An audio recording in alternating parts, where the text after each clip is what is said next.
Hey, today's story time.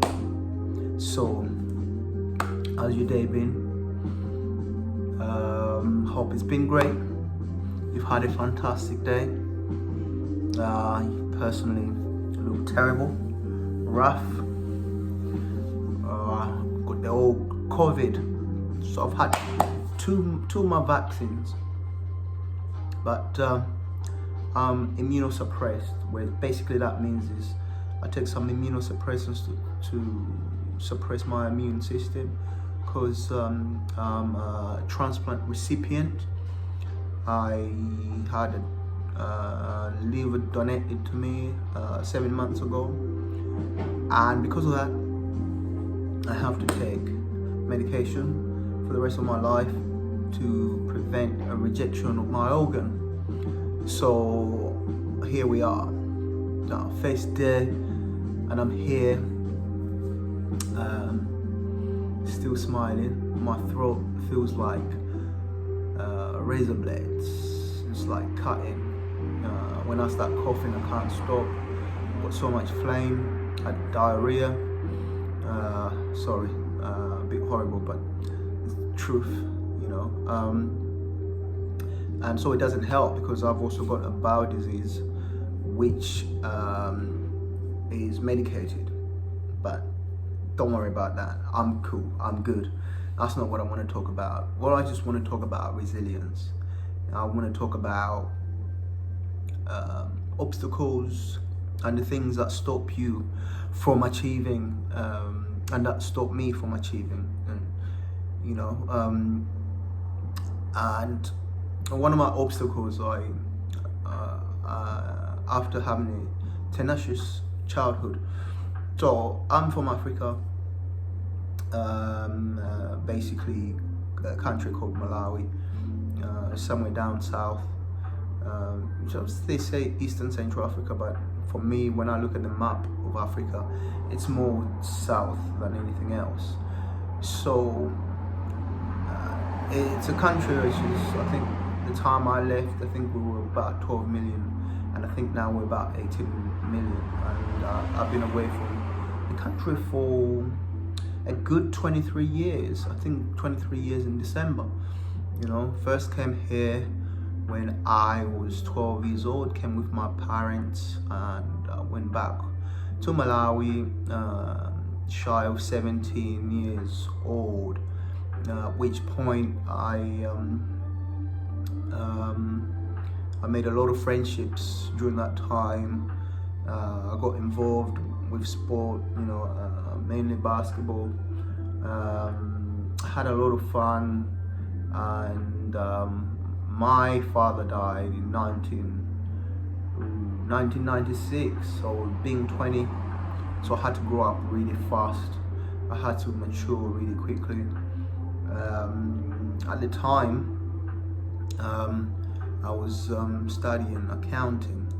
I wasn't very good at it, because I struggled with maths. So I thought I would give it a go, because I thought that's what my father would want, because he was a chartered auditor working for the government. So I decided to try and give it a go. So some of the money that my father left me went towards the fees and boarding fees for 2 semesters. It's a college called Malawi College of Accountancy. Whilst I was there, I met so many other people as well, and including the current vice president of Malawi. So a lot of that at that time there was a lot of fun for me in terms of the friendships I built, etc., etc. Played basketball. Basketball was big at the time. Our audiences were massive, so I was part and parcel of that. So that was quite incredible. And I just got reminded recently when I went to a party. And then I think by the time I was 22, I believe in 1998, I decided to immigrate. So initially I wanted to go to America, but to immigrate to America at the time, just to start school, it cost about 10,000 US dollars, which I would never have been able to get. But in between that, a lot of things happened, and I ended up in the UK. So how I found myself here 23 years later, I haven't been back, mainly because I'm the one to blame for that. I suppose, I don't know whether it was fear of going back, whether it was financially wasn't possible. I could have done it, but maybe I chose to put my money somewhere else different. But I'm in control of that. Got married, I had 2 beautiful daughters, and one is 18, one is 19. They're all grown up, and during that period of time, the diagnosis, liver failure, cirrhosis, and I was told one day I would need a transplant, and with God's help, we finally got our liver, and we're here. So through the years I've suffered with a lot of bowel disease, etc., etc., but none of that has ever stopped me. And basically this is where the resilience part comes in. I don't think, a lot of people get sort of a little bit confused in terms of, when they're suffering, they're always asking why is it me? I could quite easily start asking that question now, like, why is it me? Why have I got COVID out of all these people? But I got COVID, and that's that. And the first thing I did as soon as I realized I had COVID was to have the PCR done to confirm it, and second of all, to tell all my employees that this is a situation, so and things sorted. You have to have solutions, and while I've been at home, it hasn't been easy, because obviously this is quite a painful disease.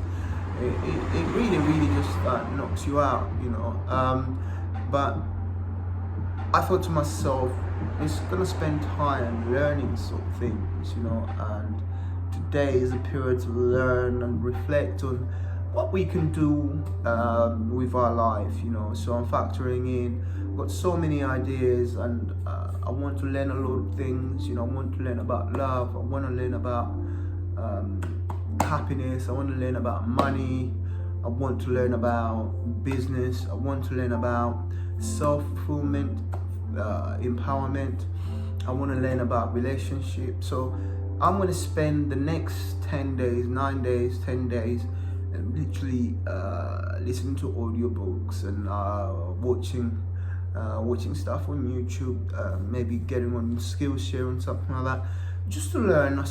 So I think as a human being, we really need to be responsible in terms of that. We have to have backup plans, because one thing I learned from COVID is that if you don't have a backup plan and you just sit there and you wallow, you end up watching a lot of Netflix and nothing else to actually show for it.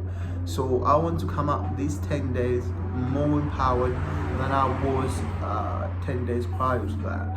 So all I'm saying to you is, whatever it is that you want to do, you can become successful, and you will become successful. I find it incredibly humbling that humanity is on the precipice of something absolutely magnificent, because the things that happen nowadays are magical.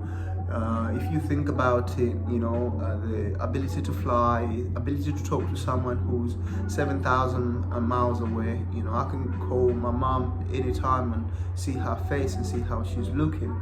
So it's sort of stuff that, being considered magic. So all of that should give us resilience, and saying we're living in the best time of our lives. For example, I'm a living example, having a liver transplant, having a complicated operation, and having fitted with new parts, etc.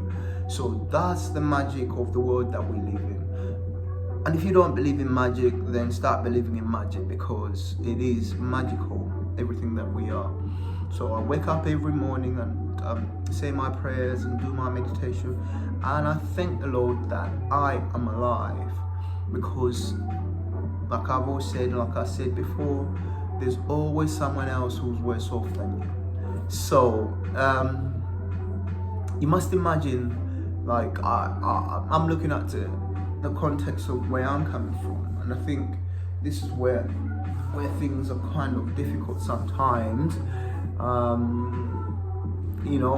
Sometimes it's all about changing behaviors, and how do you change those behaviors?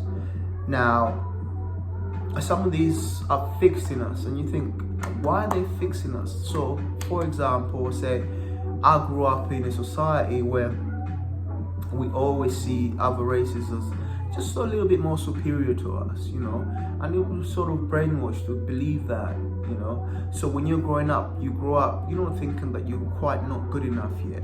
So if you feel that you're not worthy, then you tend not to achieve a lot, So what normally happens is there has to be someone who has to empower you and give you that grit and determination, and to tell you you're okay, you can do these things, So sometimes that's what we need to do, fall back on people who are going to empower us. So how do we do that?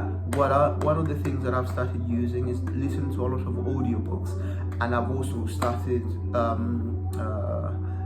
reading physical books, and on top of that, watching stuff on YouTube. There's a lot of stuff on YouTube, but there's a lot of quality things on there as well, So I'm saying, take time out to do something that will fulfill you. And last thing I would like to talk about is what drives you, what motivates you. So I'm motivated by family, but that's not a motivational factor as such, because as we know, family are not forever, if we understand life is that we're born and then we die, but what I'm more motivated with is the fact that family is an expansion of so many factors, so friends are family, people you meet along the way are family, your biological siblings are family, your mother and father are family, your grandfather, so that for me is humanity's sense that motivates me to be better each day. So the only way I can do that is learn from my mistakes, but forget my past and don't dwell in it, and think in the present, and then visualize a future that is better than where I've come from. So if I'm visualizing a better future, then I will have to do something about it to have that better future. And one of the things I've decided is I don't want to be mediocre, hence I'm talking to you. So I sat around thinking, watching a lot of people being motivational and stuff like that, and they've motivated me. And then I thought to myself, well, if they can motivate me, maybe I can motivate other people.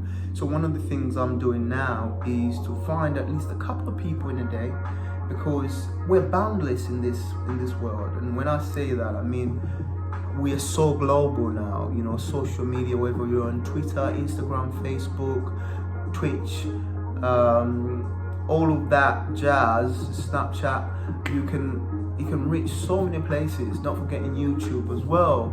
So I've got all these contacts, and if I can reach out to a couple of people, or to a couple of people I know personally, and say something nice to them, and